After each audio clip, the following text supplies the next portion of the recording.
Beberapa minggu yang lalu saya dan keluarga pindah ke komplek asrama tentara di Bandung. Sebelumnya kami sekeluarga tinggal di rumah nenek saya. Kebetulan ayah saya adalah seorang tentara. Kami sekeluarga harus berpindah rumah karena ayah saya mendapatkan fasilitas rumah dinas dari kesatuannya. Sebenarnya tidak ada yang aneh dengan rumah baru kami ini. Namun karena rumah dinas pada umumnya adalah bangunan lama, jadi memang seperti bangunan zaman Belanda dan terkesan angker. Bagi yang sudah pernah melihat bangunan peninggalan Belanda di Jalan Braga Bandung atau Kota Tua di Jakarta, kurang lebih seperti itu karakter rumah saya. Sekedar menggambarkan lingkungan rumah saya, di belakang rumah terdapat tanah kosong yang ditumbuhi beberapa rumpun pohon pisang, namun tidak beraturan. Di samping kiri dan kanan adalah rumah tetangga, di mana rumah kami saling berdempetan satu sama lainnya.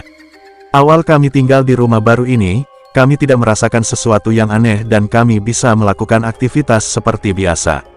Namun selang beberapa hari kami tinggal di situ, saya mengalami pengalaman-pengalaman yang cukup mengerikan. Sedikit informasi bahwa rumah kami memiliki 2 kamar di ruangan tengah, namun oleh orang sebelumnya dibuat sebuah kamar kecil di belakang dekat ruang makan, sehingga menjadi 3 kamar.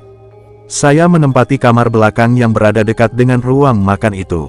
Awalnya setiap malam saya hanya mendengar suara-suara di dapur, seperti ada orang yang sedang melakukan sesuatu. Bahkan saya pernah mendengar suara orang membuka lemari piring serta membuka rice cooker seperti sedang mau makan. Namun setelah saya mengintip ternyata tidak ada siapa-siapa. Dan keesokan harinya saya bertanya pada ibu saya, beliau menjawab bahwa tidak ada seorang pun yang makan jam segitu. Hal seperti itu bukanlah masalah buat saya, mengingat saya anak tentara yang cuek dengan hal seperti itu. Saya selalu tidak pernah meninggalkan sholat. Waktu itu setelah selesai latihan bela diri, karena masih lelah, setelah mandi dan sholat maghrib saya ingin tidur dulu sebentar.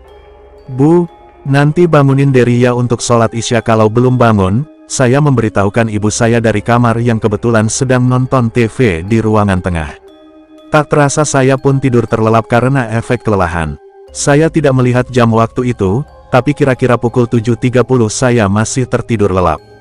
Duk duk duk duk duk, pintu kamar saya digedor oleh seseorang. Saya pun teringat bahwa saya harus sholat isya, jadi saya pikir yang menggedor pintu adalah ibu saya. Iya bu, jawab saya. Namun tidak ada jawaban dan pintu tetap digedor, duk duk duk. Sambil membuka mata yang masih sayu karena ngantuk, saya mencoba melihat orang menggedor pintu melalui jendela karena kebetulan jendela saya dari kaca dan belum ditutupi oleh gorden. Sholat nak, jawab seseorang yang berdiri di balik jendela, dan betapa terkejutnya saya melihat sosok yang asing dan belum pernah saya lihat. Dengan wajah keriput dan pucat serta terlihat jelas rambutnya yang putih dan dihiasi oleh tusuk konde. Saya sangat shock dan benar-benar melek serta gemetaran melihat sosok seorang nenek tua dengan penampilan seperti orang zaman dulu. Sosok itu membangunkan saya dan menatap tajam pada saya dari jendela.